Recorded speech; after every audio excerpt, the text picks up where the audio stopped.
नमस्कार। अनुभव की सीढ़ी के सभी दर्शकों व श्रोताओं को मेरा प्यार भरा नमस्कार। दोस्तों, सप्ताह की पुस्तक के रूप में आज हम जिस पुस्तक की बात करने जा रहे हैं उसका नाम है कैलाश मानसरोवर यात्रा, आस्था के वैचारिक आयाम, जिसके लेखक हैं हरिओम। इसी वर्ष यानी कि वर्ष 2021 में प्रकाशित इस पुस्तक का प्रकाशन अंतिका प्रकाशन गाजियाबाद द्वारा किया गया है। 144 पृष्ठ की सजिल्द इस पुस्तक का मूल्य केवल 350 रुपये है। डॉक्टर हरिओम साहित्य की दुनिया में एक जाना माना नाम है। कहानीकार, कवि, शायर और गायक के रूप में हम सभी इनसे परिचित हैं।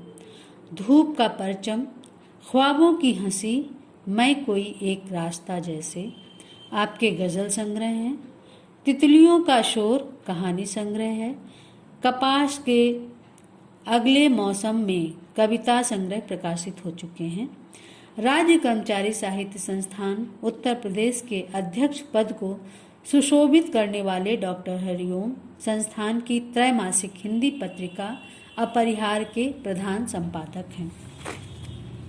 आप भारतीय प्रशासनिक सेवा 1997 बैच के उत्तर प्रदेश काडर के अधिकारी हैं और उत्तर प्रदेश सरकार के अनेक अहम पदों में कार्य करते हुए वर्तमान में सचिव सामान्य प्रशासन सचिवालय लखनऊ में कार्यरत हैं।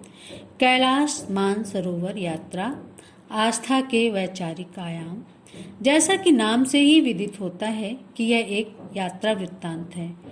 इस पुस्तक में लेखक ने लखनऊ से वाया नेपालगंज कैलाश मानसरोवर तक की यात्रा का बहुत ही रोचक वर्णन किया है। कैलाश मानसरोवर तिब्बत में स्थित है। यह क्षेत्र चीन के अधीन है। हिंदू धर्म शास्त्रों के अनुसार यह स्थान भगवान शिव का निवास स्थान है।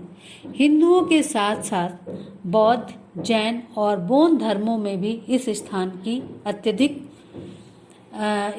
का अत्यधिक महत्व है। छोटे छोटे शीर्षकों के माध्यम से लेखक ने यात्रा आख्यान को रोमांच और रोचकता के साथ वर्णित किया है। किस्सा गोई शैली में लेखक ने इस स्थान की धार्मिक, आध्यात्मिक पक्ष के साथ साथ भारत, नेपाल, तिब्बत और चीन के भूगोल, समाज, पर्यावरण, कूटनीति, विकास और सांस्कृतिक व राजनैतिक पक्ष को भी रेखांकित किया है। वे इस यात्रा में धर्म, आध्यात्म आदि पर तार्किक ढंग से विश्लेषण करते हैं तथा समाज व धर्म के प्रति मनोवैज्ञानिक दृष्टिकोण प्रस्तुत करते हैं। मानस महिमा शीर्षक का एक अंश में पढ़ना चाहूँगी। मानसरोवर और कैलाश पर्वत को हिंदू धर्म के साथ ही साथ बौद्ध, जैन और बौद्ध धर्मावलंबियों में भी पवित्र तीर्थ माना जाता है। मानसरोवर दो शब्दों के मेल से बना है, मानस और सरोवर। इसे हम इसके शब्दार्थ के अनुसार मन, विवेक, बुद्धि और ज्ञानात्मक संवेदन का ताल अथवा जलाशय कह सकते हैं।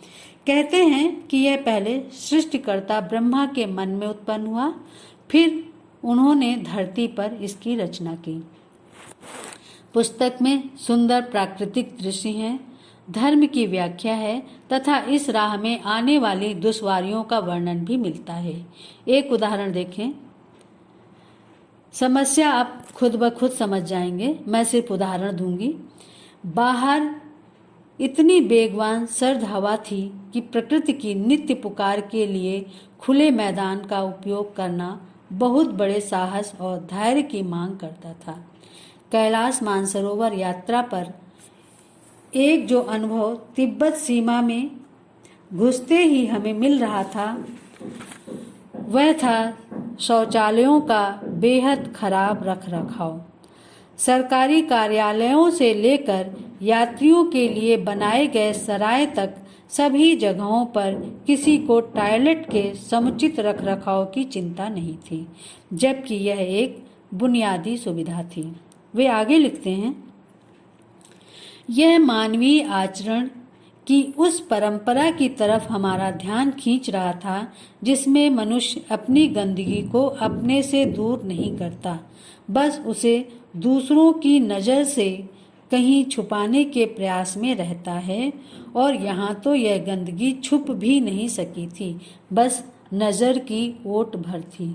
अंग्रेजी में जो कहावत है ना कि sweeping the dirt under the carpet, बस ऐसा ही कुछ नज़ारा था वहाँ।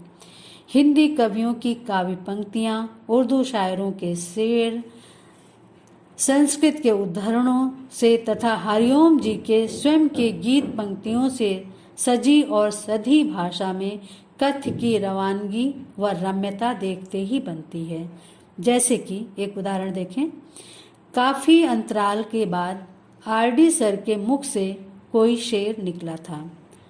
अब यह भी नहीं ठीक कि हर दर्द मिटा दें, कुछ दर्द कलेजे से लगाने के लिए हैं।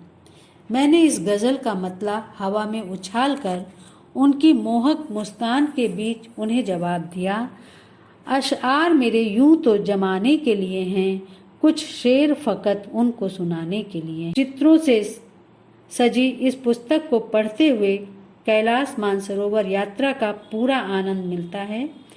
हरिओम जी को बहुत बहुत बधाई। अनुभव की सीढ़ी से जुड़े सभी दर्शकों और श्रोताओं को मेरा पुनः नमस्कार, बहुत बहुत आभार। एक निवेदन है कि कृपया इस चैनल से जुड़ें, लाइक करें, सब्सक्राइब करें, शेयर करें और कमेंट करें। बहुत बहुत धन्यवाद। एक बार पुनः आपका बहुत बहुत आभार। अगले सप्ताह एक नई पुस्तक के साथ फिर हाजिर होंगे, तब तक के लिए विदा।